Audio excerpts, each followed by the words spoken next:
to all of you. Hare Krishna, Kinchan Priya Prabhu, Dandat Pranam. Hare Krishna, Brahma Mataji, Dandat Pranam. Hare Krishna, Dasar Dandavat Pranam. Dandat Pranam. Hare Krishna, Lilananda Prabhu, Dandat Pranam. Hare Krishna Prabhu, Dandat Pranam. Hare Krishna Prabhuji. Hare Krishna, Raju Prabhu, Dandat Pranam. Hare Krishna, Sanjay Prabhu, Dandat Pranam. Hare Krishna, Santosh Prabhu, Dandat Pranam. Hare Krishna, Saraswati Mataji, Dandat Pranam. Stisha Mataji, Dandat Pranam. Hare Krishna Prabhuji, Dandavat Pranam. Hare Krishna, Shri Giriraj Prabhu, Dandat Pranam. And Hare Krishna, Hare Krishna, Subhara Prabhu, Dandat Pranam. Hare Krishna, Vanilla Mataji, Dandat Pranam. Thank you very much. We'll start with little Kirtan.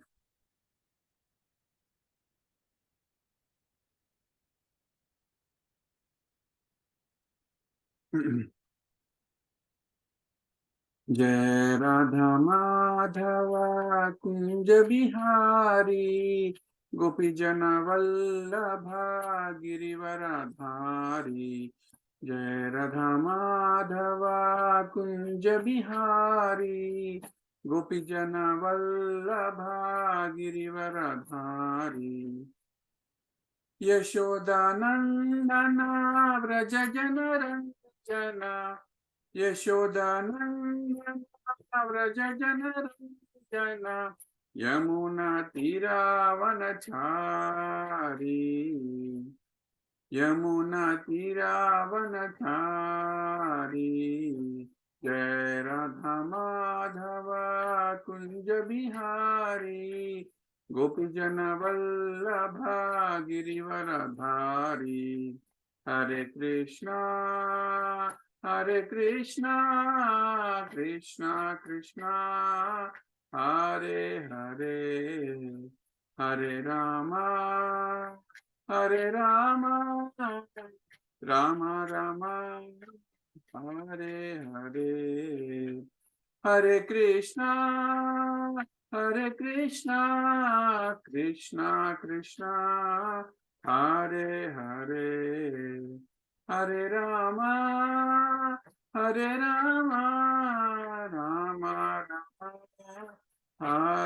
Hare Hare Krishna Krishna Krishna Hare Hare Hare Ram Ram Ram Hare Hare Hare Krishna Krishna Krishna Hare Hare Hare Ram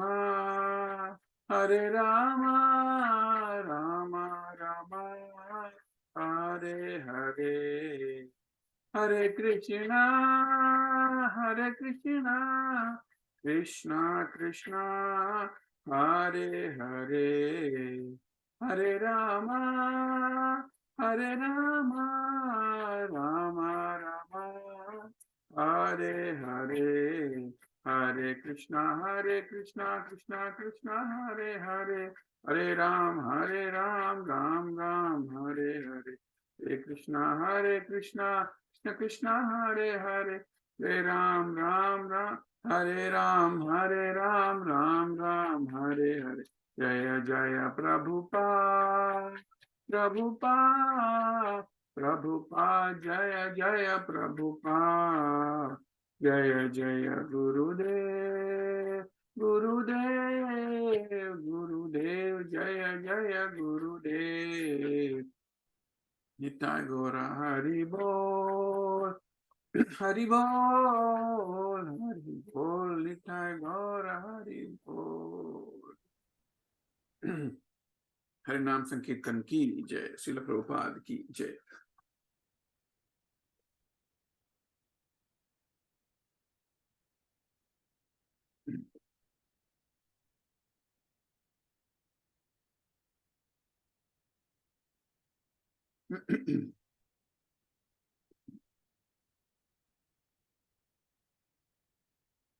Okay.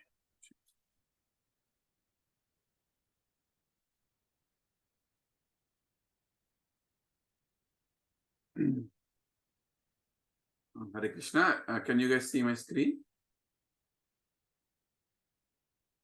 Yes, Prabhuji. Hare Krishna. Hare Krishna, Prabhuji Mataji, Standard Pranam. Thank you for joining the class today. We're going to talk about, we're going to together learn Canto 4, chapter 25. And before that, we will definitely do prayers, asking permission.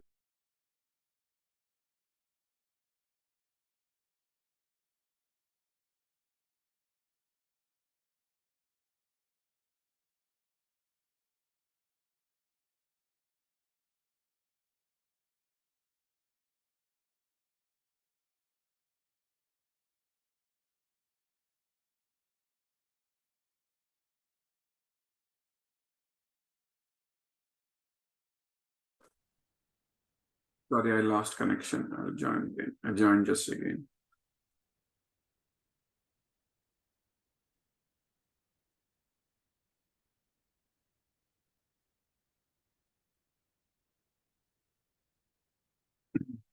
Om Ajnantimirandasya Jnananjana Chakshurunmilitam Yena Tasmai Shri Gurave Namaha. Sri Chaitanya Manobhishtam Sthapitam Yena Bhutale Swayam Rupa Kadamahyam Dadati Swapadantikam Vandeham Sri Guru Sri Utapatakamalam Sri Guru Vaishnavamscha Sri Rupam Sagrajatam Sahagana Raghunadhanvitam Tam Sajivam साद्वैतम सावधूतम पर्जना सहितम Krishna Chaitanya देवम श्री राधा कृष्ण पादान सहगणा ललिता श्री विशाखान्वितांश्च हे कृष्णा करुणा सिंधो दीनबंधो जगत्पते गोपेशा गोपिका कांता राधा कांता नमोस्तुते तप्त कांचना गौरांगी राधे वृंदावनेश्वरी वृषभानुसुते देवी प्रणमामि हरिप्रिये वाञ्छाकल्पतरुभ्यश्च कृपा सिन्धुभ्य एव च पतितानां पावनेभ्यो वैष्णवेभ्यो नमो नमः। जय श्री कृष्णा चैतन्य प्रभो नित्यानंद श्री अद्वैता गदाधारा श्रीवासादि गौर भक्त वृंद Hare Krishna Krishna Krishna Hare Hare Hare Rama Ram Rama Hare Hare. Please repeat after me. ओम नमो भगवते वासुदेवाय।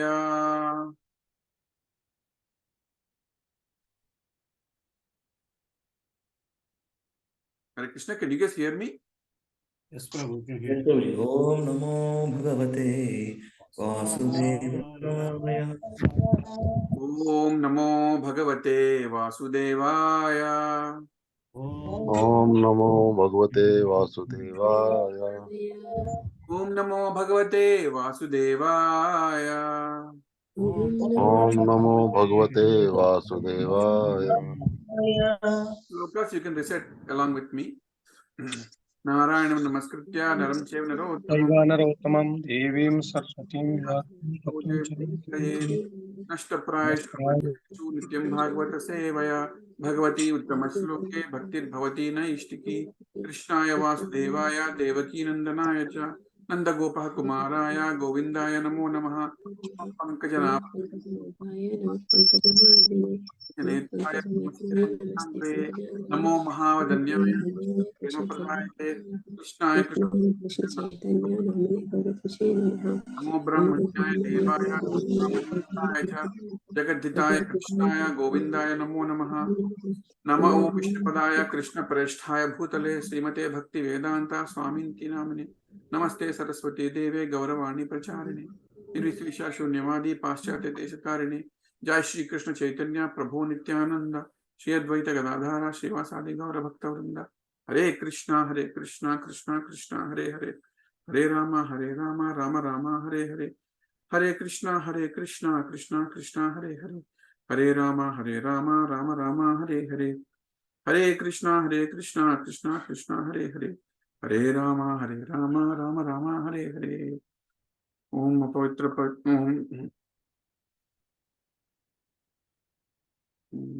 Pavitra Pavitra Sarvamastanga Tope Sparitam Garikaksham Sabhya Bhindram Sri Vishnu Mukam Karoti Vacharam Pangam Langate Giru Ekpuratam Manda Sri Guru Dinataranam Sri Paramananda Madham Sri Chaitanya Ishwaram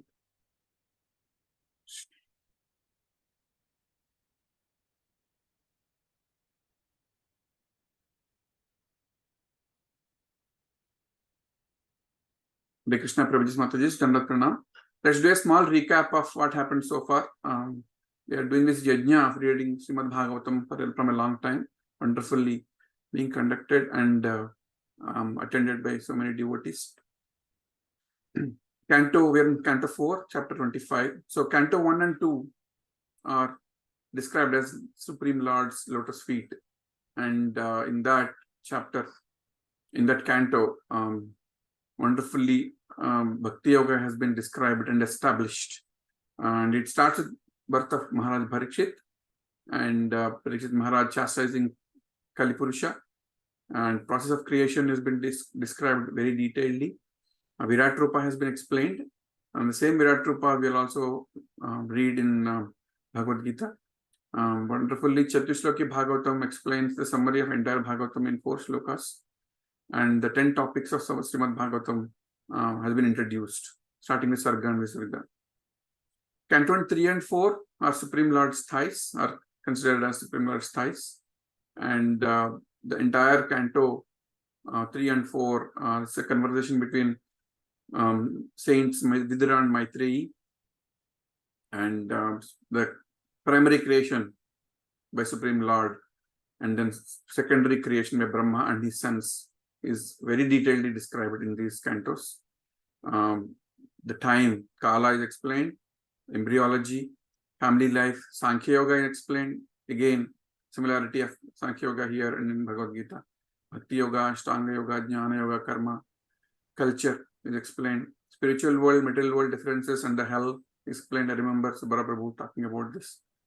Lord Varahadev's pastimes we read, and the wonderful Kardamani, Kapil Devahuti's story and the teachings of Lord Kapila has been described so far. And coming to the current chapter, 25, before this in Canto 4, Canto 4 is very rich. It has many parts. We are in the second part of Canto, in the book. And a lot of admired personalities have been described. Lord Shiva, Suniti, Dhruva Maharaj, Narada Muni, Anga, Padu Maharaj, and the Prachetas. Currently, we are talking about Prachetas and King Prachinabarhi and his sons Prachetas. In the last chapter, Rudragita has been explained beautifully. And we also learned a lot of lessons from unfavorable attitudes of devotees. How they made mistakes and how we should not do such mistakes and avoid such mistakes. Like Daksha's story, Surichi, King Vena, Indra's pride, and currently we'll be talking about Prachinabarhi and how how Narada Muni comes to help him in this chapter. So that will start this chapter. Share my screen in Novel Base.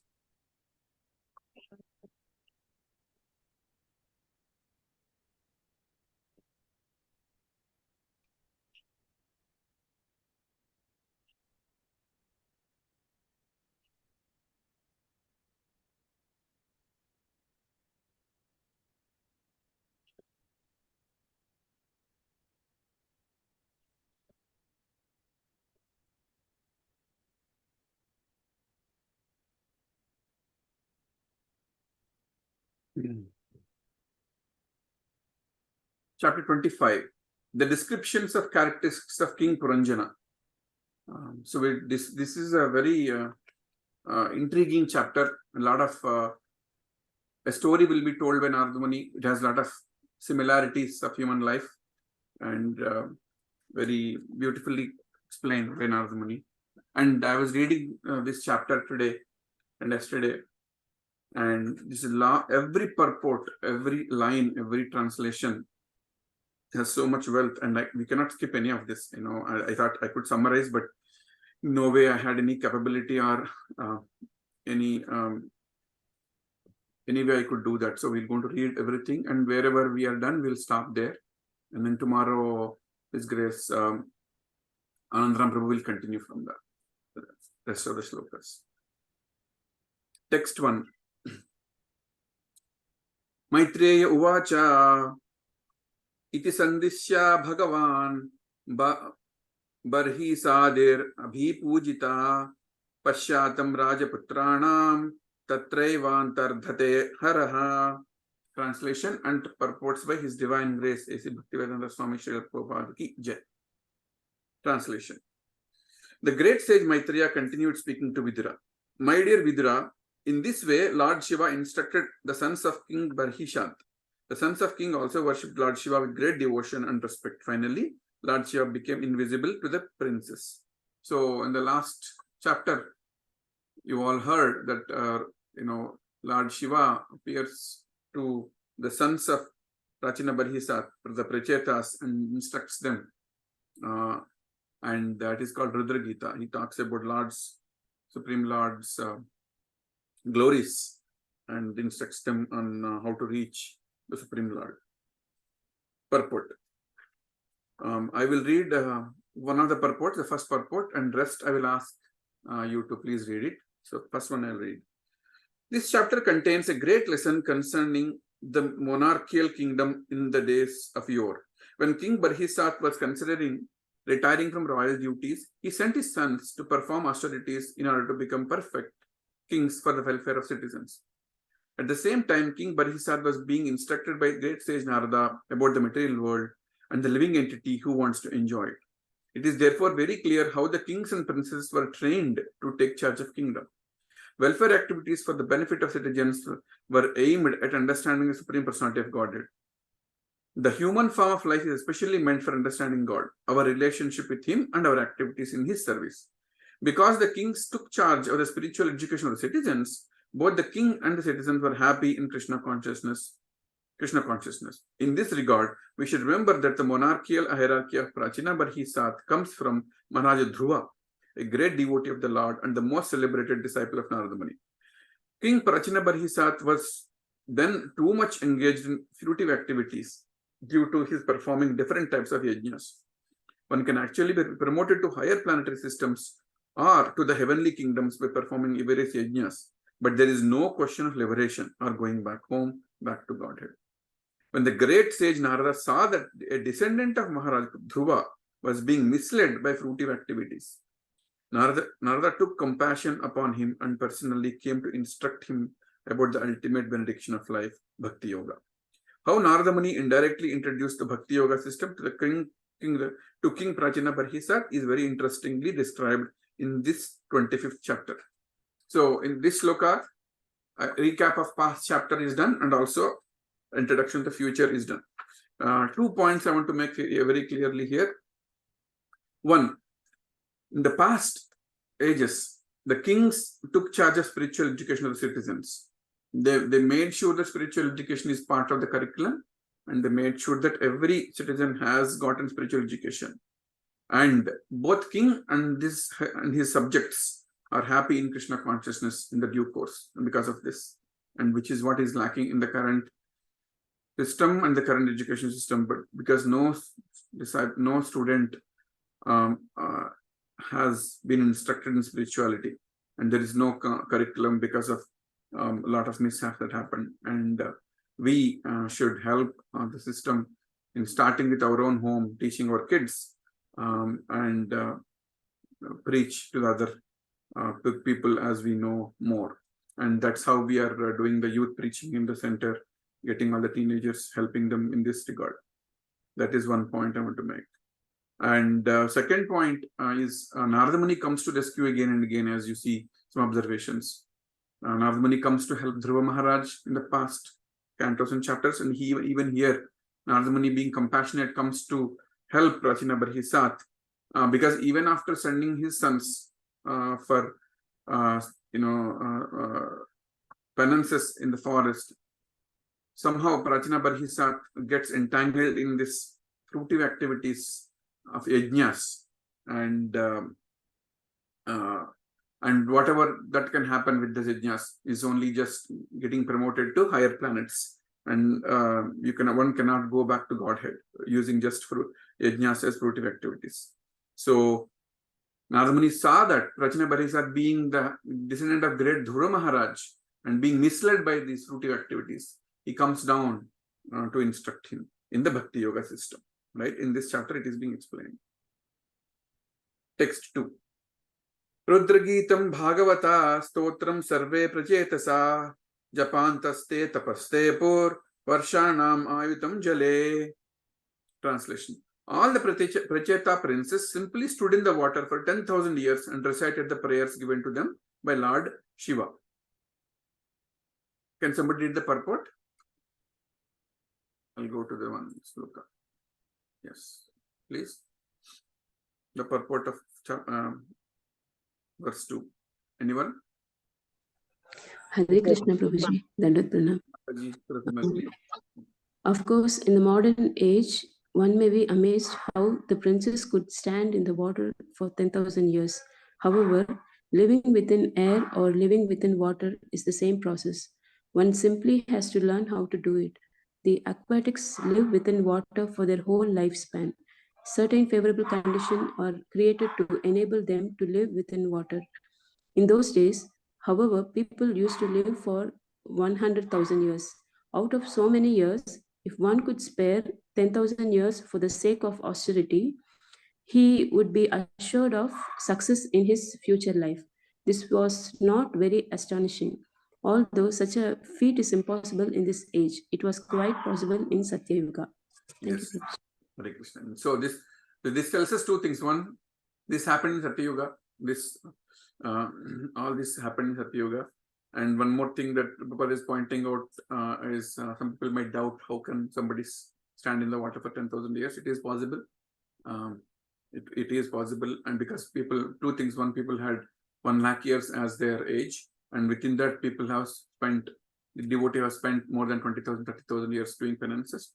And with sadhana, a person can do this. Text 3. Prachina barhisham shatta karmasva ashakta manasam narado dhyatma tatvajna krupalu pratyabodhayat. Translation. Sorry, I didn't. While the princes were undergoing severe austerities in the water, their father was performing different types of fruitive activities. At this time, the great saint Narada, master and teacher of all spiritual life, became very compassionate upon the king and decided to instruct him about spiritual life. Can somebody read this purport, please? Hare Krishna Prabhuji. Hare Krishna Mataji, can you please read it? Hare Krishna Prabhuji, please read. Yeah, purport by Srila Prabhupada ki jai. As pointed out by Prabodhananda Saraswati Thakura, a great devotee of Lord Chaitanya, Kaivalya, or merging into the Brahman effulgence, is just like going to hell. He similarly states that elevation to the upper planetary systems for the enjoyment of heavenly life is just so much phantasmagoria. This means that a devotee does not give any importance to the ultimate goal of the karmis and jnanis. The ultimate goal of the karmis is promotion to the heavenly kingdom, and the ultimate goal of jnanis is merging into the Brahman effulgence. Of course, the jnanis are superior to the karmis as confirmed by Lord Chaitanya. Koti karma nishta madhya eka jnani sreshta. Koti karma nishta madhya eka jnani sreshta. One jnani or impersonalist is better than many thousands of fruitive actors.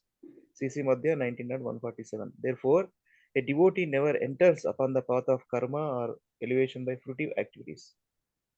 Narada Muni took compassion upon King Prachina Barishat when he saw the king engage in fruitive activity.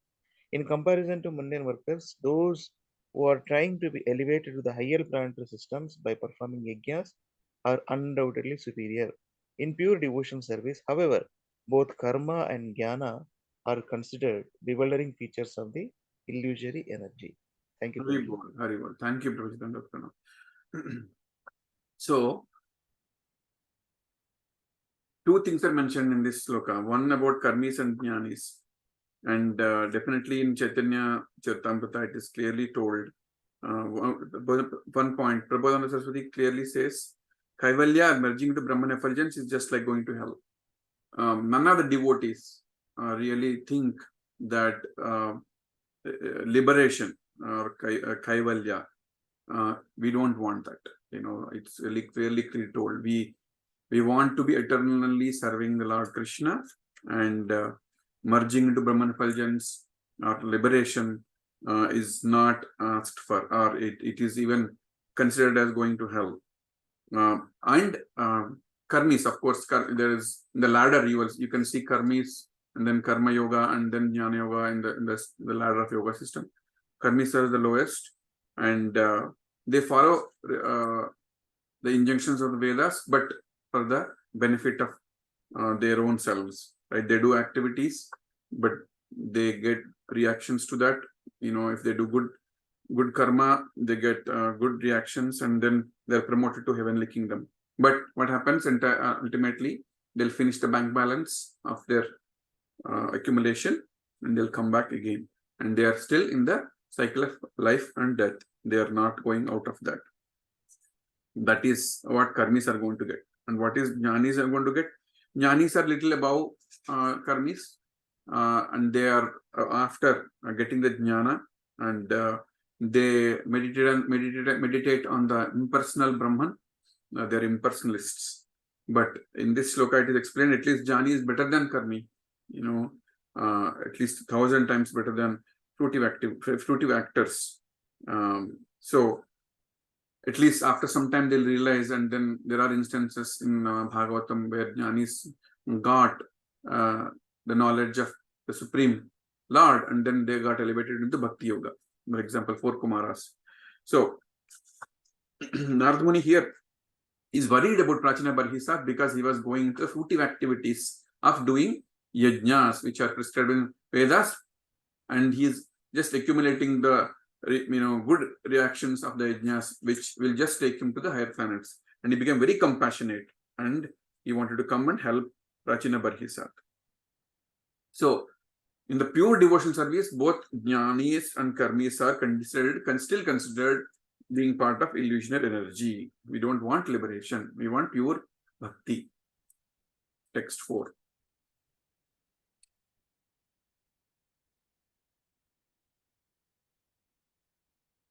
Shreyastvam katamad rajan karmanantatmana ihase dukkhahani sukhavapti shreyastanneha cheshyate. Translation. Narad Muni asked King Prachina Barhisat, "My dear king, what do you desire to achieve by performing these fruitive activities? The chief aim of life is to get rid of all miseries and enjoy happiness. But these two things cannot be realized by fruitive activity." Purport. Can somebody read the first paragraph of the purport, please? Can I read, Prabhuji? Yes, Mataji, please. In this material world, there is a great illusion which covers real intelligence. A man in the mode of passion wants to work very hard to derive some benefit, but he does not know that time will never allow him to enjoy anything permanently.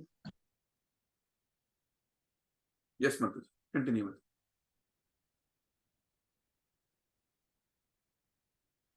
Mataji, Hare Krishna, you can continue until the end of the paragraph.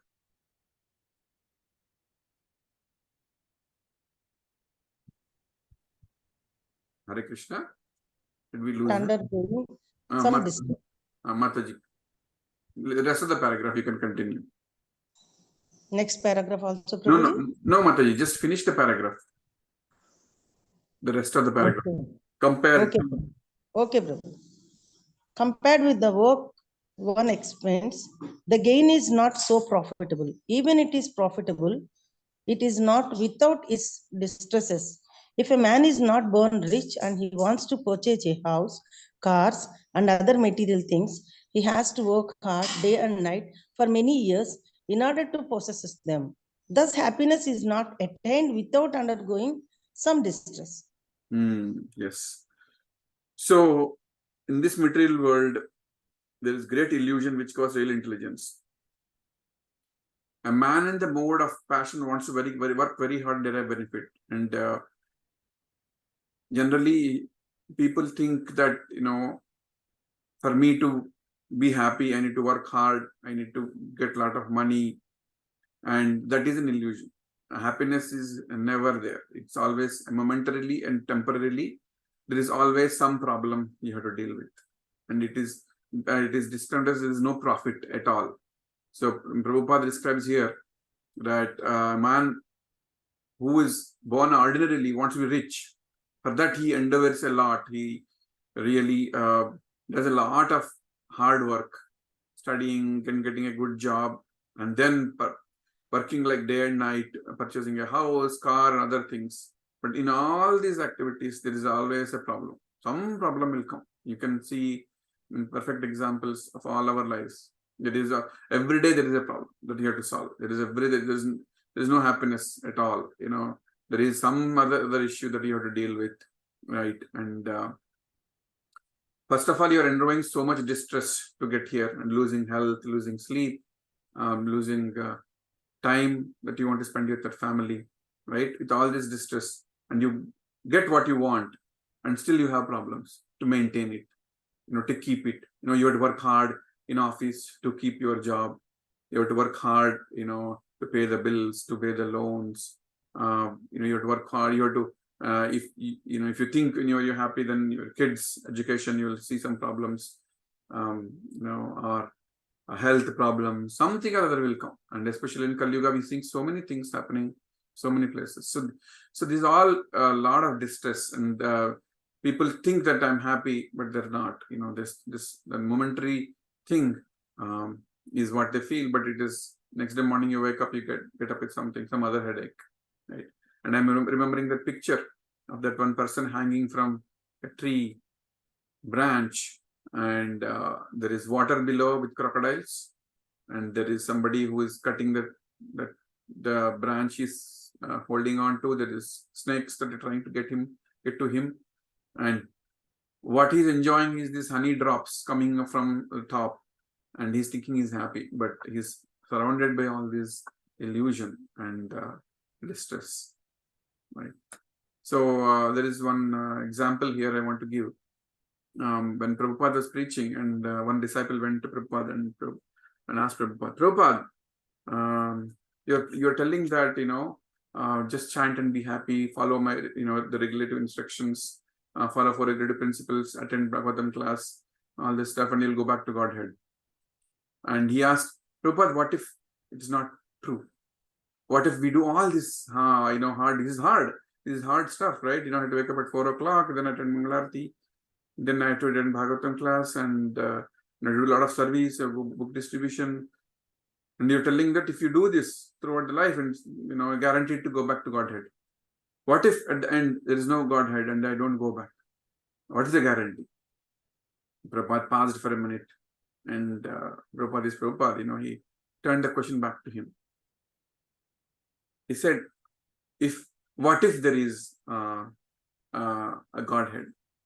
Compare with other people who miss the whole life, the opportunity that you have, do you have it, and they don't have, and they find out at the last minute there is Goloka, and there is you can go back to it.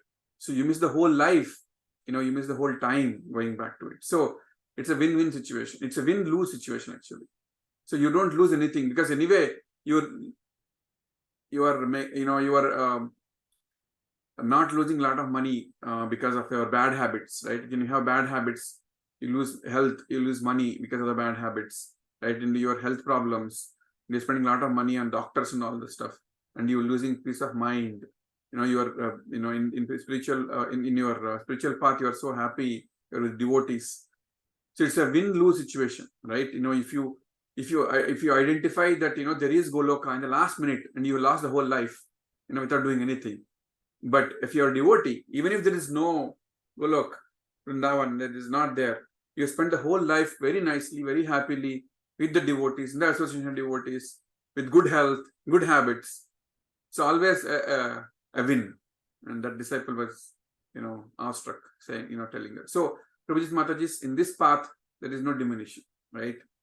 So this is the path we should continue, and there is no happiness in the real world. It's all illusion. So we should continue in this path strongly and firmly, and follow the instructions, and we will be happy in the eternally. Second paragraph, somebody can read. Prabhuji, I will read, Prabhuji. Yes, Mataji, please. Yeah, thank you, Prabhuji. Actually, pure happiness cannot be had within the material world. If we wish to enjoy something, we must suffer for something else. On the whole, suffering is the nature of this material world. And whatever enjoyment we are trying to achieve is simply illusion. After all, we have to suffer these miseries of birth, old age, disease, and death.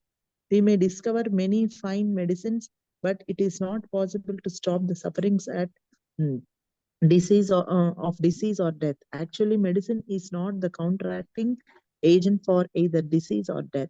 Or on the whole, there is no happiness in this material world, but an illusioned person works very hard for so-called happiness. Indeed, this process of working hard is actually taken for happiness. This is called illusion. Very bold. Thank you, Mother.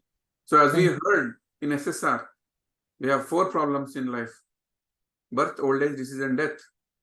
And the so-called modern world, scientific world, they're discovering so many medicines, for, some other things are good, that they're finding some medicines for the cure of some diseases, but there's no medicine for disease or death. This is when it comes, and, some diseases are curable, some diseases are not, and it's based on your karma. But death, there is no medicine. There's no medicine for old age, So there is no happiness at all. It's an illusion. And people misunderstand, mistake working hard for happiness, but it is an illusion, is what Prabhupada is clearly telling us here. Third paragraph, somebody can read, please. Hare Krishna. Yes, Markum, please. Therefore, Narada Muni asked King Prachina Barishta what he desired to attain by performing so many costly sacrifices. Even if one attains a heavenly planet, he cannot avoid the distress of birth, old age, disease, and death. Someone may argue that even devotees have to undergo many distress in executing austerities and penances connected with devotional service. Of course, for the neophytes, the routine of devotional service may be very painful, but at least they have the hope that they will ultimately be able to avoid all kinds of distresses and achieve the highest perfectional stage of happiness. For the common karmis, there is no such hope because even if they are promoted to the higher planetary systems, they are not guaranteed freedom from the miseries of birth, old age, disease, and death.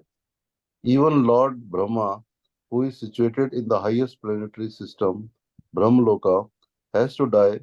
Lord has to die. Lord Brahma's birth and death may be different from an ordinary man's, but within the material world, he cannot avoid the distress of birth, old age, disease, and death. If one is at all serious, if one is if one is at all serious about attaining liberation from these miseries, he must take to devotional service. This is confirmed by the Lord Himself in Bhagavad Gita 4.9.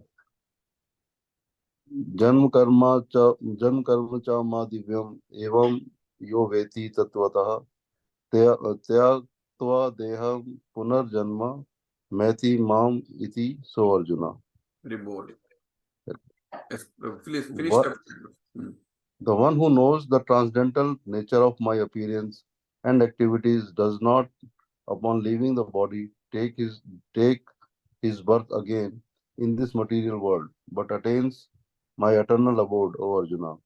Thus, after attaining full Krishna consciousness, the devotee does not return to this material world after death. He goes back home, back to Godhead. That is the perfect stage of happiness, unblemished by any trace of distress. Hare Krishna. Hare Krishna. Hare Bol. Thank you, Prabhuji. So that's when Ardhamani is asking Prachina Barhishat, what is he trying to do? What is he trying to achieve by performing so many sacrifices? I think he's entangled. Prachina Barhishat has, I think, probably carried away by performing so many yajnas and yagas. And he's asking, what are you doing? Why are you doing all these things? Because he's, Ardhamani is worried that he's losing time in the spiritual path, not following a spiritual path and going back to Godhead. because by doing so many sacrifices, he can attain heavenly planets, right? But he cannot avoid the cycle of birth and death. So then one might argue, Prabhupada is asking a question here so that we all understand this. Okay, Prabhuji, we are doing all these things, we are in the path of spiritual, we are doing the spiritual devotional service, we are serving in different ways. But I still see, you are telling a lot of miseries, but I still see a lot of distresses, even in devotees, right? What is that? How do I understand this, right? Even though they are doing a lot of austerities, doing a lot of services, a lot of devotees, right? You can see a lot of Maharajas going through pain, the devotees and having so much problems. What is that? Why is that? Can anybody tell the answer to this? Why do we see, even if somebody is a devotee, why there are problems in their life? Hare Krishna, no? Hare Krishna, please. Already we have taken this birth. So in this life, this karma is already there. So Krishna wants to burn out this karma faster and faster. That's why we will get the problems again. Yes. Is one of the reasons. Yes, Prabhuji. And how is it different having these miseries in a devotee's life compared to normal people? So in devotee's life, these problems are to show how surrendered the devotee is, but not in the case of karma. Karma says why God is doing all these things to me, but devotee doesn't blame anyone. Yes, Prabhupada, you're right, and thank you, Prabhupada. So you have the stability. The devotee has the stability to understand the reason behind these things, and he doesn't get agitated or distressed too much by this. Whereas the devotee knows that this is part of the life, this is part of the package that he has accumulated, and the Lord Krishna gives him more strength to go through these distresses in his life, and that is the difference between having these problems in devotee's life with others. And the devotee knows that he is burning the karma when he has his problems, and he is more closer to going back to Godhead. Right? And it is also described here that even Lord Brahma has the problem of birth and death, right? Brahma bhunar loka punaravatide Arjuna, Krishna says. Everybody has to go through this life of birth, this life cycle. Even though Lord Brahma's birth and death may not be like ours, but he has a cycle too. He has a day and night, and he has 100 years of age, and then a new Brahma comes, and he starts secondary creation like that. And why do we have to take devotional service? Why do we have to? What is the benefit of that? Krishna says in Gita 4.9, Janma karma che me divyam evam evoti tattvatah tyaktva deham punarjanma naite mamait sodina. By understanding my divine appearances, transcendental nature of my appearances and activities, one upon leaving the body will never take birth. He is assuring us that by reading Bhagavatam, by reading Bhagavad Gita, by learning his Divya Charitam, we will never have to take birth again. So that is the guarantee he is giving. Let's go to the next sloka. Text 5, sloka 5. Raja uvacha na janami mahabhaga param karma pavidha dhihi bruhime vimalam jnanam yenam muchyeya karma bhihi. Translation. The king replied, O great soul Narada, my intelligence is entangled in fruitive activities. Therefore, I do not know the ultimate goal of life. Kindly instruct me in pure knowledge so that I can get out of entanglement of fruitive activities. Purport. Can somebody read the purport, please? Hare Krishna, Prabhu. Hare Krishna, Prabhu. Please read. Yeah, purport. Sri Narottama Das Thakura has sung Satsange Chadi Kaino Aste Vilasa Te Kare Ne Lagila Ye Karma Banda Pansa. As long as a person is entangled in fruitive activities, he is bound to accept one body after another. This is called karma bandhana pansa, entanglement in fruitive activities. It does not matter whether one is engaged in pious or impious activities, for both are the causes both are the causes for the further entanglement in the material bodies. By the previous by pious activities, one can take birth in a rich family and get good education and a beautiful body. But this does not mean that the distresses of life are ultimately eliminated. In the Western countries, it is not unusual for one to take birth in the rich aristocratic family, nor is it unusual for one to have good education and very beautiful body. But this does not mean that Westerners are free from the distress of life. Although the present moment, the younger generation in Western countries has sufficient education, beauty, and wealth, and although there is enough food, clothing, and facilities for self gratification, they are in distress. Indeed, they are so distressed that they become hippies, and the loss of nature forces them to accept a wretched life. Thus, they do go about unclean and without shelter or food, and they are forced to sleep in the street. It can be concluded that one cannot become happy by simply performing pious activities. It is not a fact that those who are born with a silver spoon in their mouth are free from the material miseries of the birth, old age, disease, and death. The conclusion is that one cannot be happy by simply executing pious or impious activities. Such activities simply cause entanglement and transmigration from one body to another. Natotama Dasa Thakura calls this as karma bandha falsa. Hare Karma Krishna. Bandha Fansa. Hare Krishna. Thank you. So Prabhupada is explaining the details, more details about Karma Bandhana, right? Because people might argue, okay, people in Western countries are happy, they're born rich, right? They have everything available to them. So Prabhupada is explaining what happens if you do a lot of pious activities. Either you are doing a lot of charity or you're doing a lot of yajnas and yagas and all these things. And what is the ultimate thing? People think doing that is very good and then very helpful to them. But Prabhupada is explaining what happens after that. All these pious activities accumulate good karma, and what do? They elevate you to higher planets. And when you get elevated to higher planets, you'll enjoy more and then come back again. And then the other option is you might be born as somebody in a rich family where you have everything available. But it doesn't mean again you don't have distresses in those. A perfect example is given about hippies. When Prabhupada went to US, hippie movement is going on. Who are these hippies? These are all born in very rich families. In America, there was never a problem with food. They have abundant available food even now. Clothing facilities are there, good roads are there, but they are not happy. The happiness in the mind, the heart is not there. They are very unhappy with the government, and they just revolted and they made these groups called hippies. And what were they doing?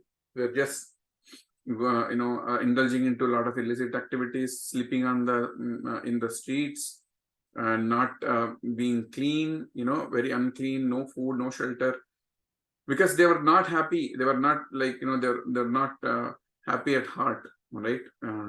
Even though they are born in a big family. So the miseries are there. They're not content and they don't know what to do. And what Prabhupada went and then made all these hippies into happies, right? He gave them the path of spiritual life and he told the ultimate goal of life and made them made them devotees, and they left all the bad habits, followed four regulative principles, shaved their heads, shaved their heads, and they're all happy, and they helped Prabhupada in establishing this activity, right?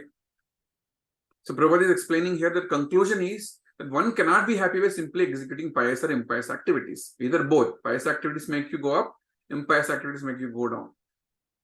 And you burn the karma and you come back again. And in both these activities, there is no happiness, period. And this is called karma bandha fansha, the entanglement of fruitive activities. Let's read the next paragraph. Somebody can read the next two paragraphs, please.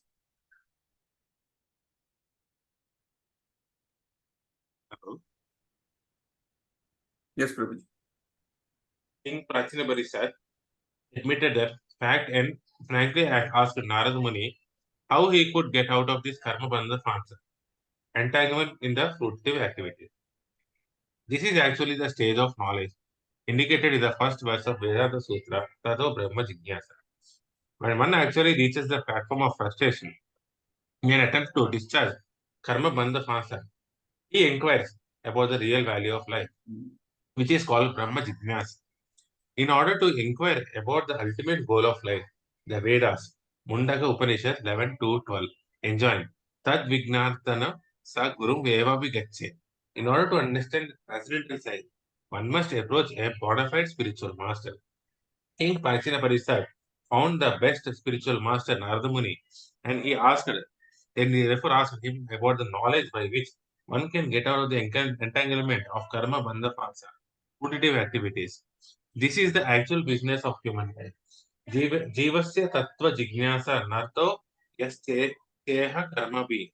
As stated in the second chapter of the first canto of Srimad Bhagavatam 1-10, a human being's only business is inquiring from the bona fide spiritual master, extrication from the entanglement of karma bandha phasa. Hare Krishna. Hari Bol. Thank you. Beautiful answer and explanation by Prabhupada ki jai. So, King Prajinabar, said, as soon as he is Narada, he surrendered to him and he asked, inquired him, how can I get out of this? I know I got carried away and doing all these things, but how can I get out of this? That is the first symptom of, being, following a spiritual path, right? You need to surrender to a guru and inquire inquisitively. That is very, very important. And the first symptom of a human being or a living being in inquiring about this path is asking this question. The first verse of Vedanta Sutra, Athato Brahma Jignasa, right? Brahma Jignasa, what is the real value of life? Why am I born? What is this all about? The inquiry starts a spiritual life, right?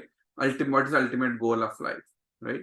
That is the first question everybody should. The moment one asks this question, that is the path to the devotional service, and then that's the path to bhakti. That's the path for the real value of human life starts at that time, right? And the answer to that is Tad Vijnanardham Sagurum Eva Bigachet. In order to understand, and then how do you do that? How do you do that is explained in Mundaka Upanishad 11.2.12. How do you do that? In order to understand the transcendental science, one must approach a bona fide spiritual master. This question, when you ask, Athata Brahma Jignasa, has to be answered by a bona fide spiritual guru only. Only he can help you understand the purpose of life. So surrender to guru is very, very important. Having a guru is very important. Prabhuji's Mataji's, you cannot go in this path alone by yourself because you have limitations in reading scriptures or understanding this. You need to get the guidance of a spiritual master, and his blessings have to be there for you to go in this path. He is the only one who can take you back to Godhead. So having a guru is very, very important. So King Prajinabar similarly found his guru, which is Narada Muni, and asked him about this knowledge, how to get out of this cycle. And the human being's only business is inquiring from a bona fide spiritual master about extrication from the entanglement. That is the only business. The only business of a human being is first to understand why am I here and inquiring about Brahman and seeking a guru, and from that guru asking and following his footsteps who will help him get out of this cycle. So that's very, very important. Go to 6th sloka. Gruheshu kuta dharmeshu putra dara dhanatradhi naparam vindate mudho brahmyan samsara vartmasu. Translation. Those who are interested only in so-called dutiful life, namely remaining as a householder entangled by sons and a wife and searching after wealth, think that such things are life's ultimate goal. Such people simply wander in different types of bodies throughout this material existence without finding out the ultimate goal of life. Purport. Can somebody read the purport, please? Both the paragraphs. Hare Krishna, Prabhuji. Hare Krishna, Mataji, please. Purport by A.C. Bhaktivedanta Swami Srila Prabhupada ki jai. Purport. Those who are too much attached to the family life, which consists of entanglement with wife, children, wealth, home, or engaged in Kuta Dharma, that is pseudo duties. Prahlad Maharaja has likened these pseudo occupational duties due to dark well under Kupam. Prahlada has purposefully spoken of this dark well because if one falls into this dark well, he will die. He may cry for help, but no one will hear him or come to rescue him. The words Brahma Samsara Vatmasu are significant. In Chaitanya Charitamrita, Madhya Leela 9.151, Sri Chaitanya Mahaprabhu very clearly explains Brahmanda Brahmite Kona Bhagyavan Jiva. All living entities are wandering in different types of bodies throughout different planets. And if in the course of their wandering, if they come in contact with devotee by the direction of the Supreme Personality of Godhead, their lives become successful. Even though King Prachina Barhisat was engaged in fruitive activity, the great sage Narada appeared before him. The king was very fortunate to be able to associate with Narada Muni, who enlightened him in the spiritual knowledge.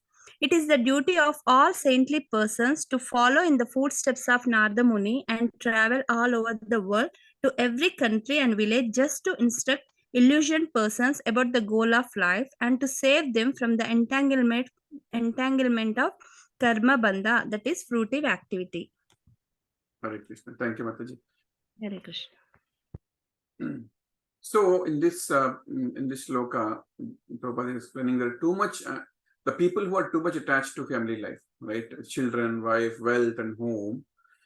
They think they are the real duties. A lot of people think, oh, and then this is the duty I have to do, and this is the only thing I should do. But they think that is all pseudo duty. Just you have to be responsible.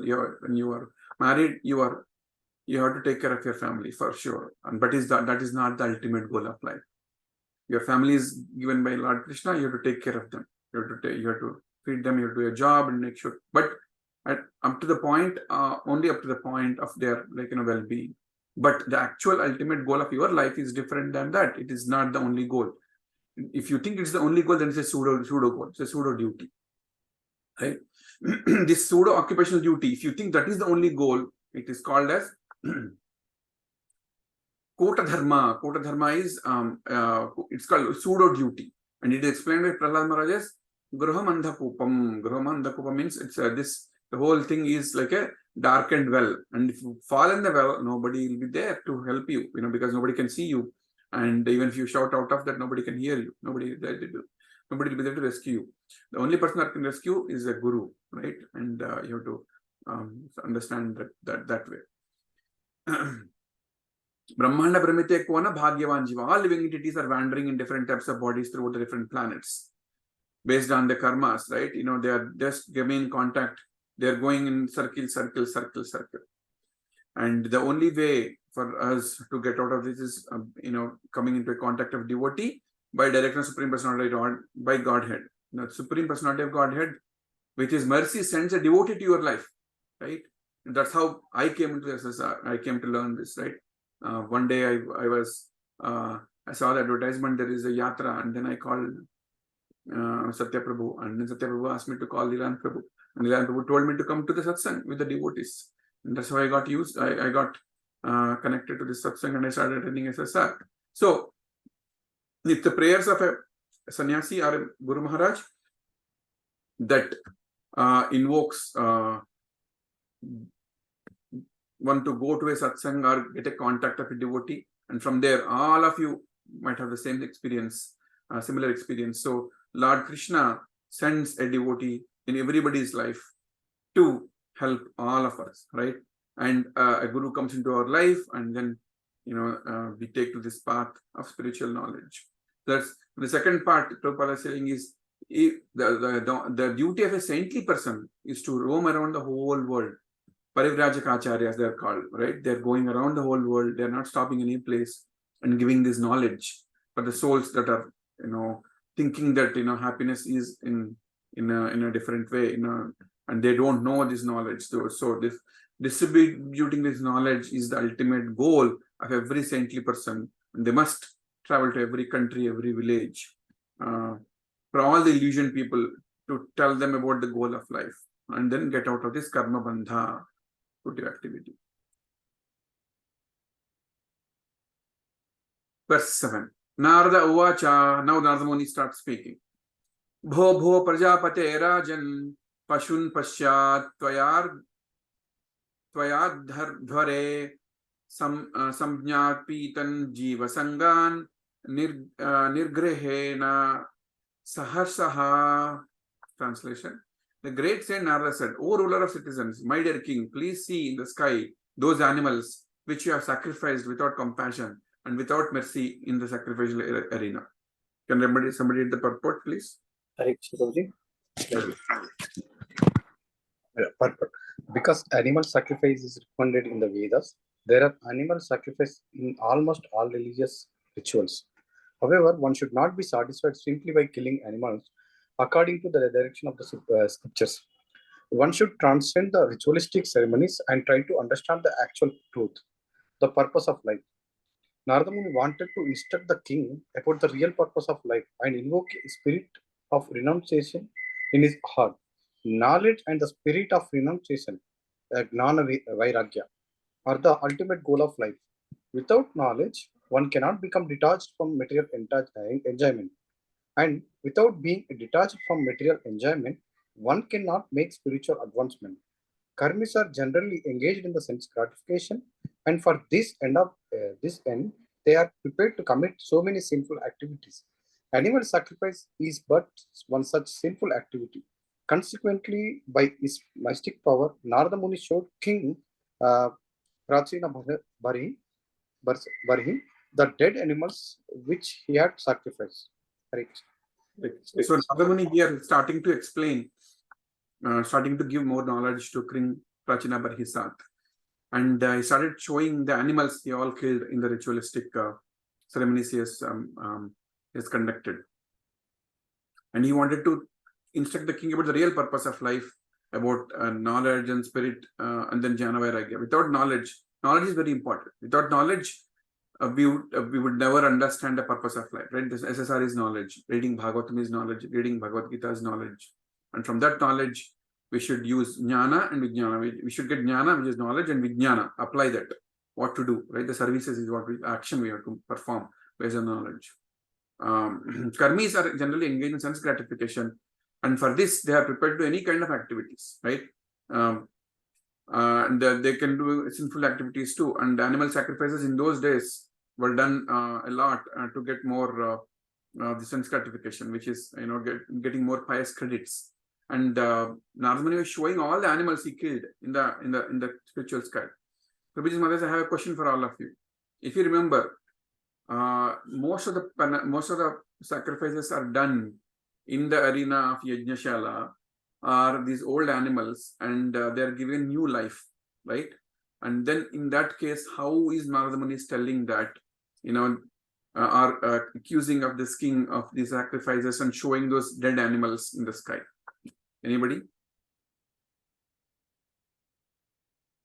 Typically, a yajna is done by bona fide priests, and they take an old animal, and it's a benefit to the animal, and they, with the mantras, they kill the animal but make it get a better life next time, like mostly a human life. But why is Narada Muni alluding or giving this example to Prachina Barhisat that see all the animals you have killed? Why is he saying that? What is wrong in this? Prabhuji, if the yajna is not successful, then he would be getting a Gohatya sin to the king who is performing, Prabhuji. Correct, Prabhuji, you're right. So next sloka, it will be explained. So we'll read it. So Narada Muni, what he is trying to tell is, so you have done so many sacrifices, but in case some of the sacrifices are not done properly, in case the priest did not utter the mantras properly, then they are killed and they don't get the birth again. That means you have killed that animal, and that animal is waiting to avenge the death. It's like almost killing that animal. That it can be cow or it can be horse or anything like that. And you have to be killed by that animal, right? That is what is the revenge. That is the reaction that you have to undergo, that you will see in this sloka. Correct, Prabhuji. Thank you. 8th verse. Ete tvam sampratikshante smaranto samasmaranto vaishasam tava samprete tam ayah kutais chindanti uttita manyavaham. Translation. All these animals are awaiting your death so that they can avenge the injuries you have inflicted upon them. After you die, they will angrily pierce your body with iron horns. Oh my God. Can somebody read the purport, please? Hare Krishna. Hare Krishna. Narada Muni wanted to draw King Prachina Parishad's attention to the excess of killing animals in sacrifice. It is said in the Shastras that by killing animals in a sacrifice, one immediately promotes them to human birth. Similarly, by killing their enemies on a battlefield, the Kshatriyas who fight for the right cause are elevated to the heavenly planets after death. In Manu Samhita, it is stated that it is necessary for a king to execute a murderer so that the murderer will not suffer for his criminal actions in his next life. On the basis of such understanding, Narada Muni warns the king that the animals killed in the sacrifices by the king await him at his death in order to avenge themselves. Narada Muni is not contradicting himself here. Narada Muni wanted to convince the king that overintelligence in animal sacrifice is risky because as soon as there is some small discrepancies in execution of such a sacrifice, the slaughtered animal may not be promoted to a human form of life. Consequently, the person performing sacrifice will be responsible for the death of the animal, just as much as the murderer is responsible for killing another man. When animals are killed in a slaughterhouse, 6 people connected with the killing are responsible for the murder. The person who gives permission for killing, the person who kills, the person who helps, the person who purchases the meat, the person who cooks the flesh, and the person who eats it, all become entangled in the killing.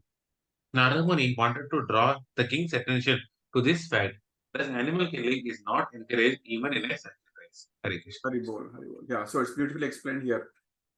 If there is a discrepancy in that yajna, if there is a small mistake done by the priest uttering a mantra, you're killing that animal, and that animal will avenge, or you will have a reaction to that, and it's almost slaughtering like the animal. And my God, look at the last paragraph. The people in Kali Yuga, especially all these slaughterhouses, 6 people are connected with the killing or responsible, and all of them share it. Who are they? The person who gives permission for the killing. Governments. Governments are, giving permissions to slaughterhouses, and they are getting the share of this reaction. Of course, the person who kills, the person who helps, that is dangerous. We should be very careful on this, right? A person who helps can be anything. It can be a person who built the slaughterhouse. It can be a person who gave the land, who sold the land. It's a person who wrote the software if they're using the slaughterhouse. Prabhuji's Mataji's, this really, really bothers me. Person who purchases the meat, person who cooks the flesh, and of course, and the person eats. All of them share that. And that is the state we are in. And that's what Narada Muni is telling Prachina Parishad, right? And that is why animal killing is not encouraged at all. And that's what he's taking his attention away from this, and he's telling, don't do that. Just spend your life in devotional service. 9th sloka. Atrate kathayishye mam itihasam puratanam puranjanasya charitam nibodha gadato mama. Translation. In this connection, I wish to narrate an old history connected with this character of king called Puranjana. Please try to hear me with great attention. So Narada Muni starting the Puranjana story with this sloka. Purport. Can somebody read the first paragraph, please? I will read, Prabhuji. Yes, Prabhuji. Purport by Srila Prabhupada ki jai. The great says Narada Muni turned toward another topic, the history of King Puranjana. This is nothing but the history of King Prachina Parishad. Prachina Parishad told in a different way. In other words, this is an allegorical presentation The word Puranjana means one who enjoys in a body. This is clearly explained in the next few chapters. Because a person entangled in material activities wants to hear stories of material activities. Narada Muni turned on the topics of King Puranjana, who is none other than King Prachina Bharhisat. Narada Muni did not directly deprecate the value of performing sacrifices in which animals are sacrificed. Lord Buddha, however, directly rejected all animal sacrifice. Srila Jayadeva Goswami has stated, Nindasi yajna vidher ahaha sruti jatam. The word sruti jatam indicates that in the Vedas, animal sacrifice is recommended, but Lord Buddha directly denied Vedic authority in order to stop animal sacrifice. Consequently, Lord Buddha is not accepted by the followers of the Vedas. Because he does not accept the authority of the Vedas, Lord Buddha is depicted as an agnostic or atheist. The great says Narada cannot decay the authority of the Vedas, but he wanted to indicate to King Prasina Barhisat that the path of Karma Kanda is very difficult and risky.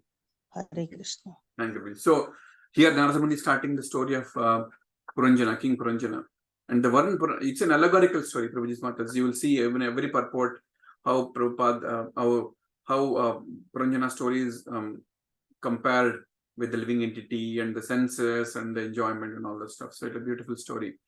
And it is explained in the next few chapters. Puranjana means one who enjoys the body. Right? So Narada Muni is, the best way to explain anything is through examples, right? So Narada Muni took an example of King Puranjana. It's like a story, and you can hear with attention instead of philosophy, right? He took an example. And it's also explained about Lord Buddha here. Lord Buddha came at the time when there is so much of animal sacrifices happening left, right, and center.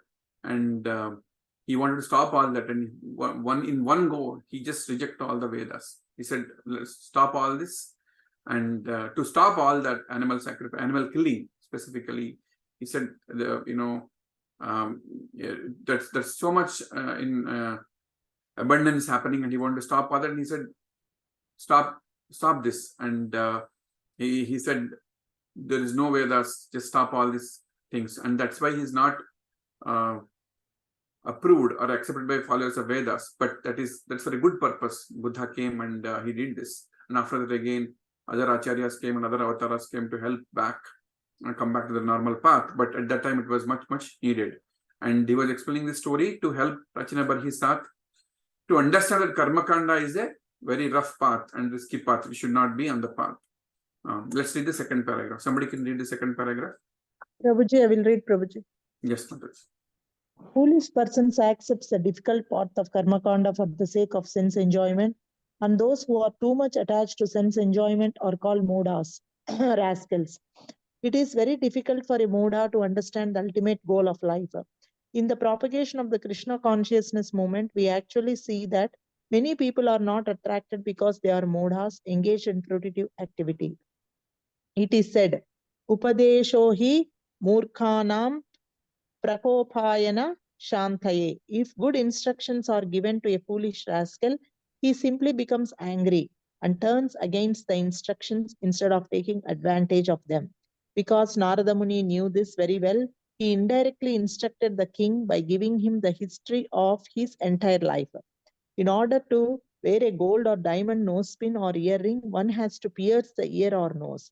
Such pain endured for the sake of sense gratification is endured on the path of karmakanda, the path of fruitive activity. If one wishes to enjoy something in the future, he has to endure trouble in the present. If one wants to become a millionaire in the future and enjoys his riches, he has to work very hard at the present moment in order to accumulate money. This is karmakandya. Those who are too much attached to such a path undergo the risk anyway. Narada Muni wanted to show King Prachina Barhisat how one undergoes great troubles and miseries in order to engage in fruitive activity. A person who is very much attached to material activity is called a Vishayi. A Vishayi is an enjoyer of Vishaya, which means eating, sleeping, mating, and defending. Narada Muni is indirectly indicating through the story of King Puranjana that eating, sleeping, mating, and defending are troublesome and risky. Very good. Thank you, Mataji. Thank you. So Nardamuni is telling the people who he's talking about mudhas. Mudhas are the people who don't understand the goal of life, and they simply do the 4 activities of eating, sleeping, mating, and defending. Right? There is no difference between them and animals.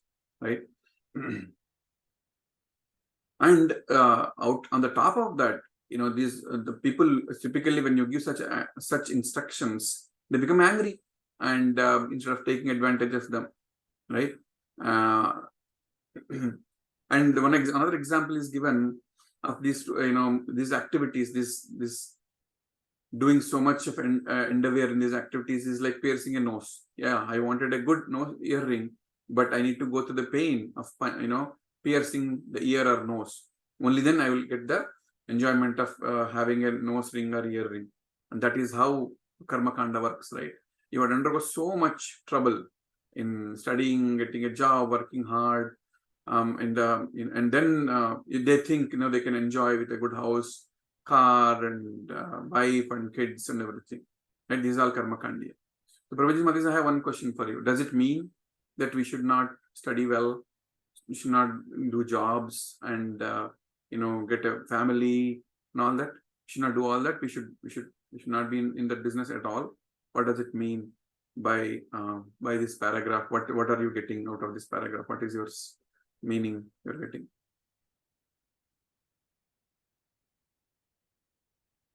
Should not we do all these things? We are all doing that, right? I studied hard, and I'm working hard, I'm earning money, taking care of my family.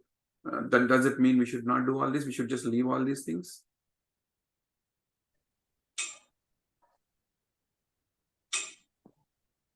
Like Krishna, all those things are not helping Krishna consciousness. We should leave them. This. Yes, Prabhuji. Anything else, Prabhu? Anything else you want to add?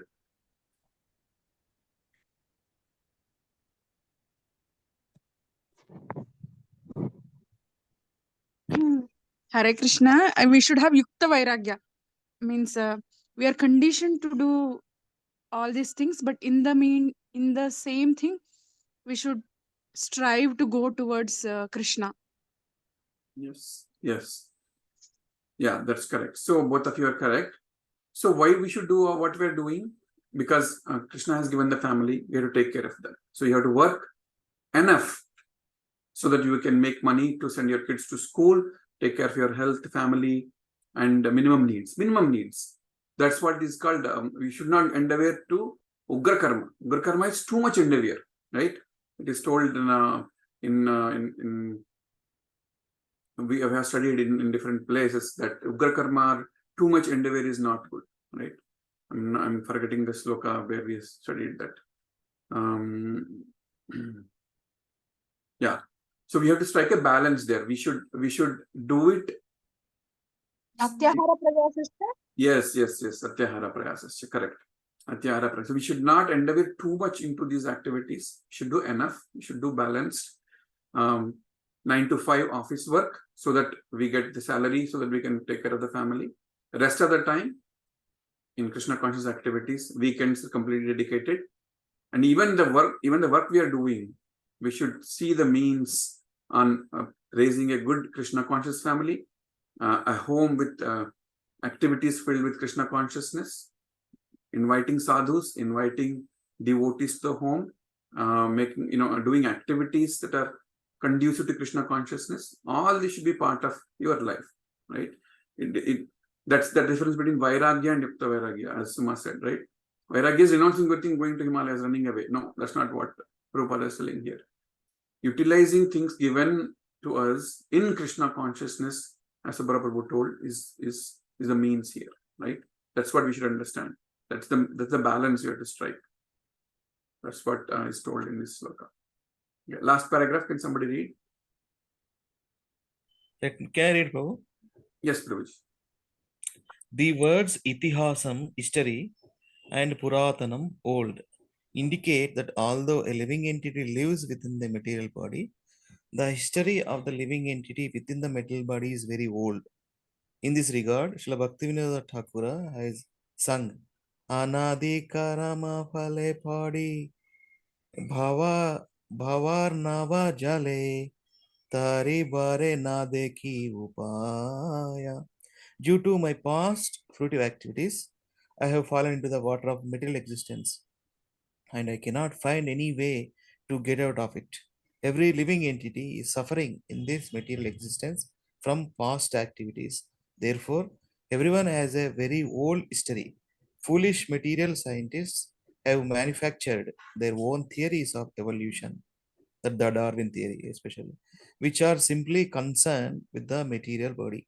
But actually, this is not the real evolution. The real evolution is the history of the living entity who is Puranjana, living within the body. Sri Narada Muni will explain this evolutionary theory in a different way for the understanding of sane persons. Thank you. Yes, very good, very good. So Puranjana means living within the body, and Radhamani is explaining the evolution. It's not the evolution science that we heard. The evolution is the soul which is in the body is old, right? It is living within the body.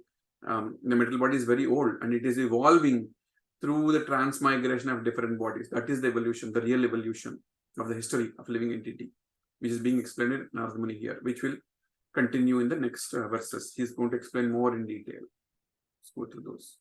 10th sloka. Asit Puranjano Nama Raja Rajan Brahachava Tasya Vijnata Namastet Sakha Vijnata Chetasi Cheshtita. Translation. My dear king, once in the past lived a king named Puranjana, who was celebrated for his great activities. He had a friend named Avijnata, the unknown one. No one could understand the activities of Vijnata. Purport. Can somebody read the first paragraph, please? Hare Krishna. Every living entity is Puranjana. The word Puram means within this body, within this form, and Jana means living entity. Everyone is Puranjana. Every living entity is supposed to be the king of his body because the living entity is given full freedom of to use his body as he likes. He usually engages his body for sense gratification because one who is in the bodily conception of life feels that the ultimate goal of life is to serve the senses. This is the process of karma kanda.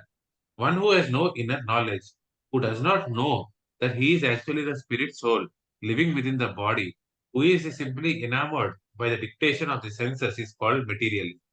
A materialistic person interested in sense gratification can be called a Puranjana because such a materialistic person utilizes his senses according to his whims. He may also be called king. An irresponsible king takes the royal position to be his personal property and misuses his treasury for sense gratification. Hare Krishna. Hare Krishna. So, Prabhuji Maharaj, who is Puranjana? We are all Puranjanas. Hari Bol. We are all Puranjanas. We are all the living entities. We are all within the body, the living entities. We are all. So, this is a story. This story that is Narada is telling Prajna Barhisab is a story of all of us. So, we should relate this story to all of us as you read, and we should pay attention to what he says and how it relate to us and think like that. So, every living entity is supposed to be the king of the body because the living entity is given full freedom. And what do we use? What do we do with the freedom? I engage my body for sense gratification because of the bodily conception of life, right? That is called karma kanda. And when we have the knowledge that we are the spirit soul and not the body, and that's when we start our journey, right? That's when we start our start coming out of that illusion and then start our journey, right? And an irresponsible king takes the royal position to be personal property and misuses the treasury for sense gratification. But a responsible king has to take care of the personal property and use it the right way, just like how we should use our body right way, in the right way of devotional service. Second paragraph, somebody can read.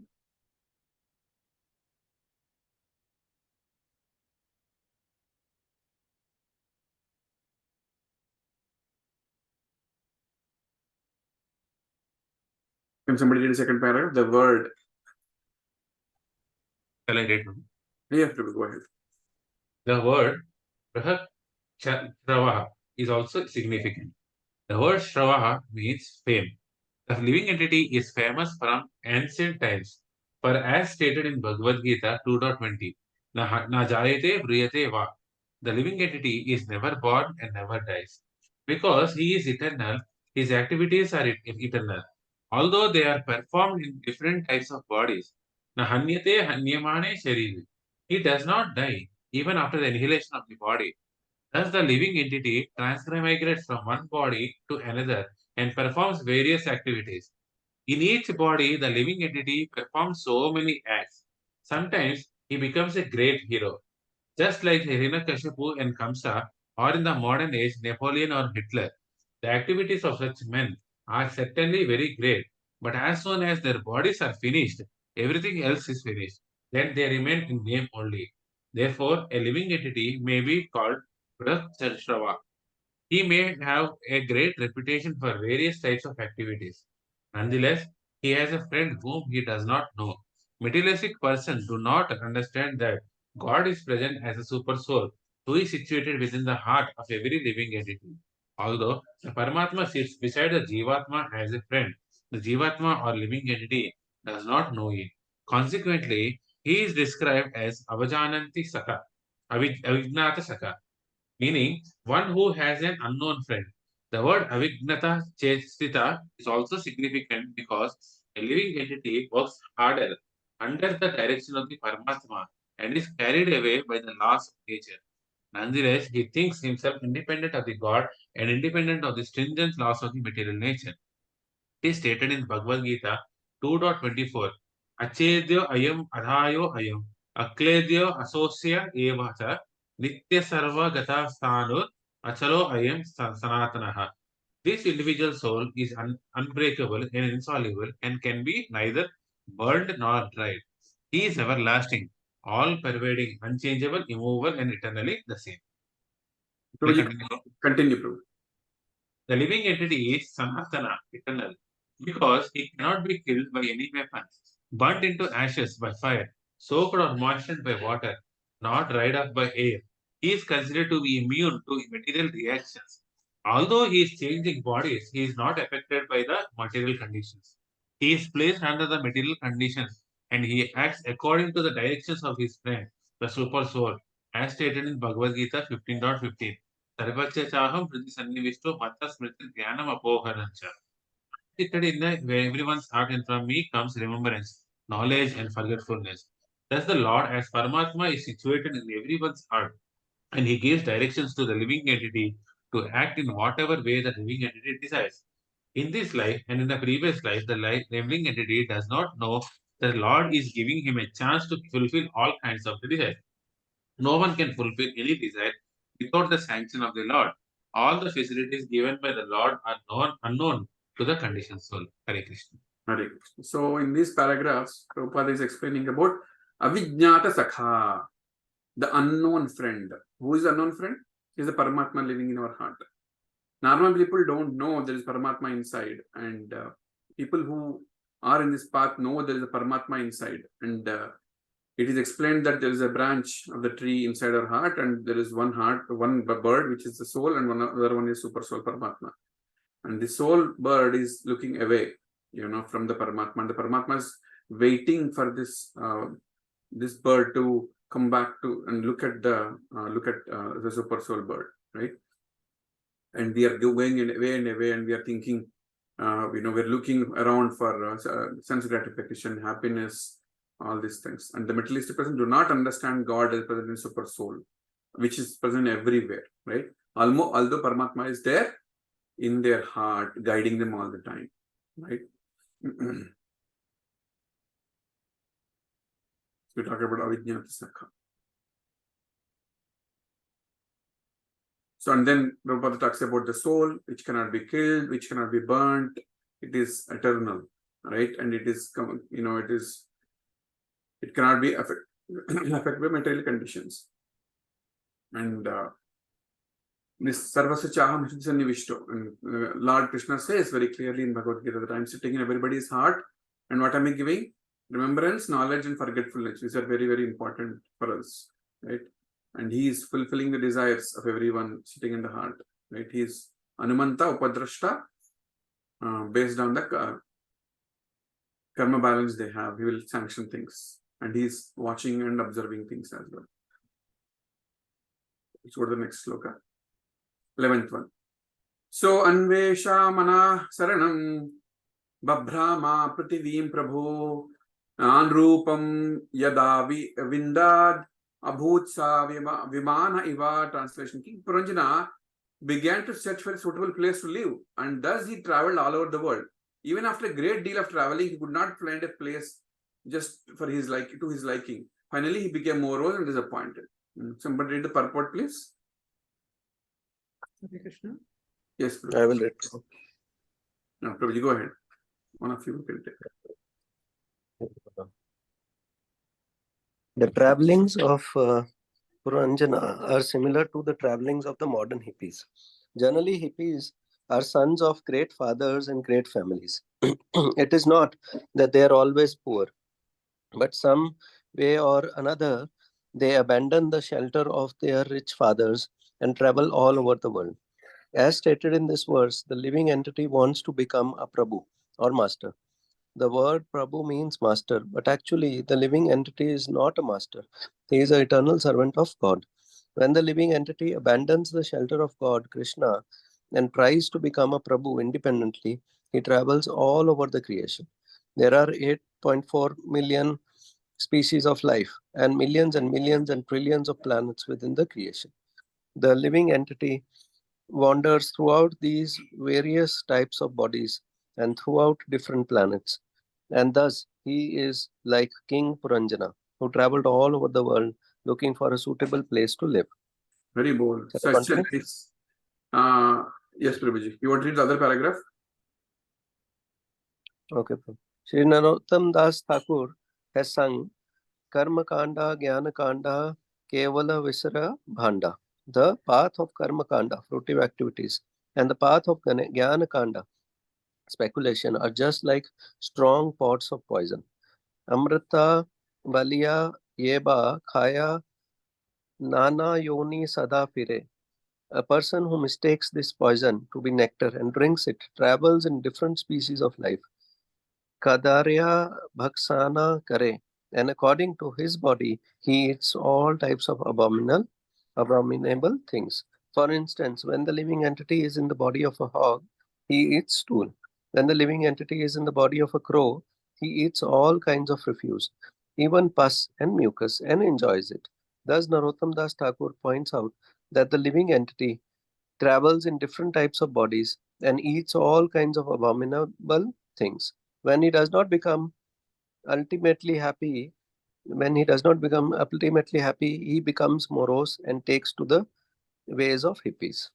Yes, very well. Thank you, Prabhuji. So basically, Prabhupada is explaining that Puranjana is us, right? In the previous sloka, I said it's us. We are the ones. And he is also giving an allegorical example, or example of hippies. How hippies, even though they are born in rich families and good education, right? They came out of the houses. They wanted to be independent, and they're trying to seek happiness, but they never found, and they were roaming around all over the place, all over America, right? The moment somebody thinks I am the master, I am the Prabhu, right, and abandons shelter of Lord Krishna, they become wanderers, right? They become wanderers of the entire two things they wander around. The 8.4 lakh species, 84 lakh species, and millions and trillions of planets. They keep roaming, and nowhere there is happiness. There is nowhere there is happiness. And exactly like Puranjana story, okay, is going around, no happiness anywhere.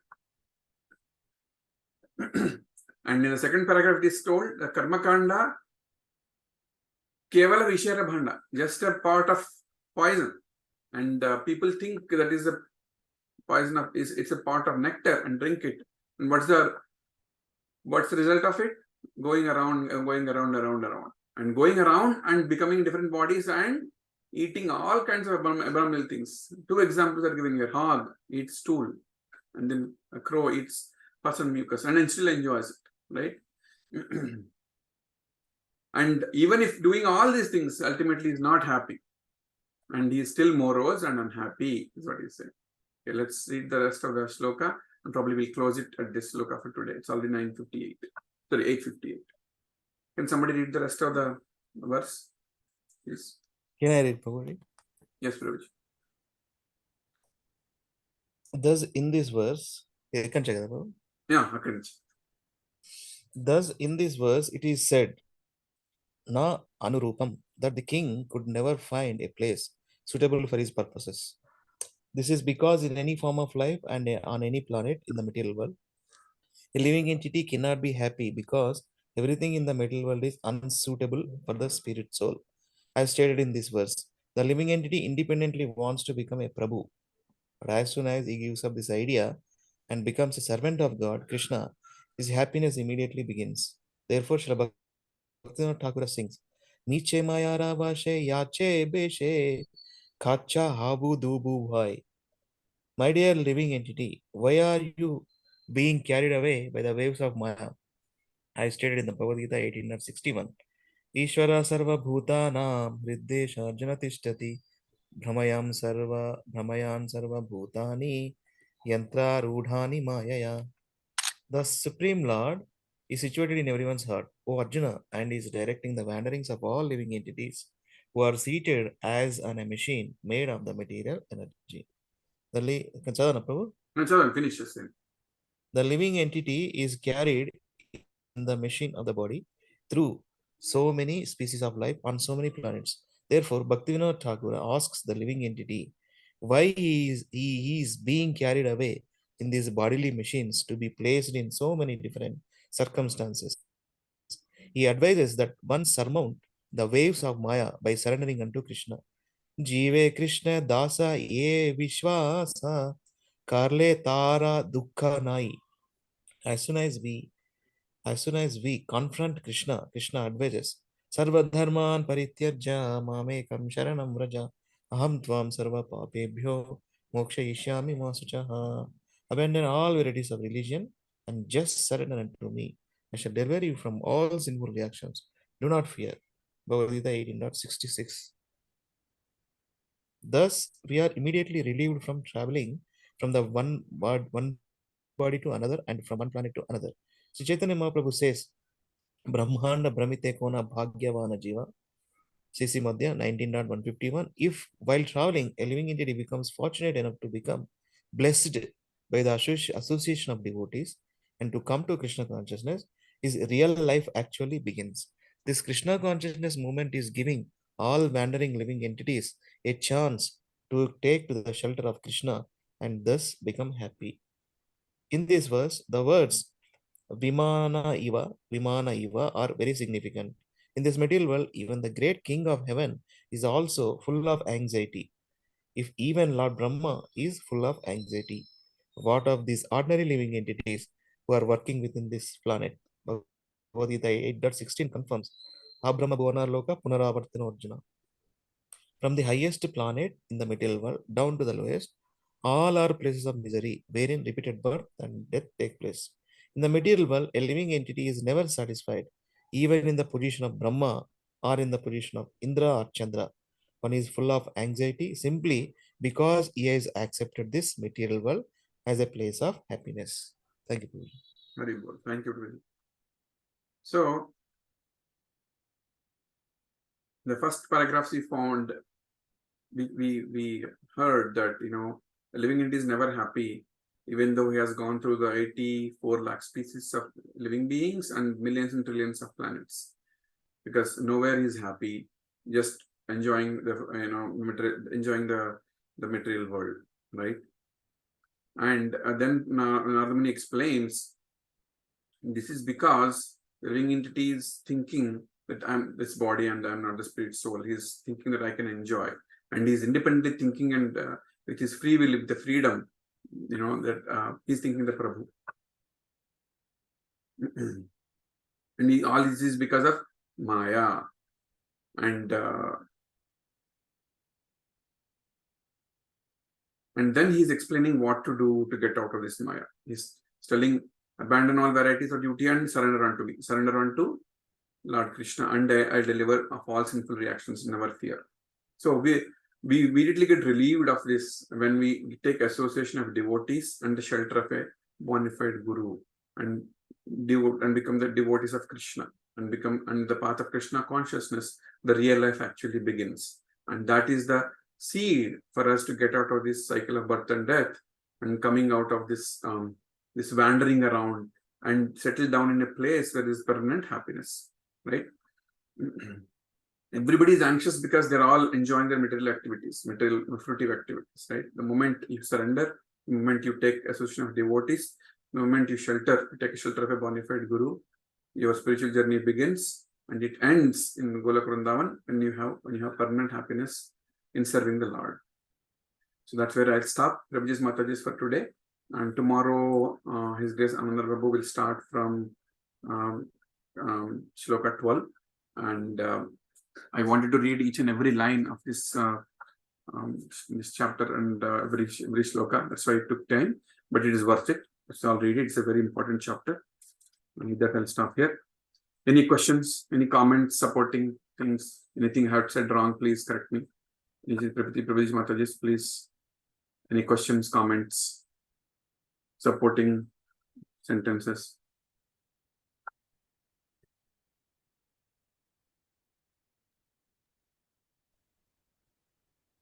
Thank you very much, Prabhuji, for reading every line of Srila Prabhupada purport and translation. Thank you very much. Nicely explained. Hare Krishna. Thank you, Prabhuji. Puranjan meaning is the living entity within our body. We are all Puranjans. Hare Krishna, Prabhuji. Thank you, Praveen Prabhu, for starting a Kartik month with such a wonderful class. Hare Krishna. Hare Krishna, Prabhuji. Can you hear me, Prabhuji? Yes, Prabhuji. We can hear you. Hare Krishna. Thank you, Prabhuji, for starting Kartik month with such a beautiful class in such a nice way. It's all being planned by Lord Krishna, because Krishna knows we all software engineers will not have any time. He started the Kartik month on a Saturday. How much more grateful can we be? So that we can at least start in a nice way. So I congratulate all the devotees who attended the class, and I pray that this Kartik month would bring some transformation in me and all the devotees of the satsang. There are many Kartik months which come and go, but this should be a different. And this Kartik month, we are doing some really wonderful activities, including distributing Bhagavatam sets on a Saturday in the month of Kartik. How much more auspicious can it be? So let's all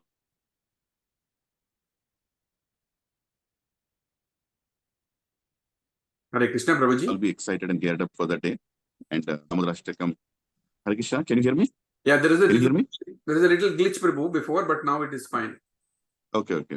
Now just saying that now we have a center.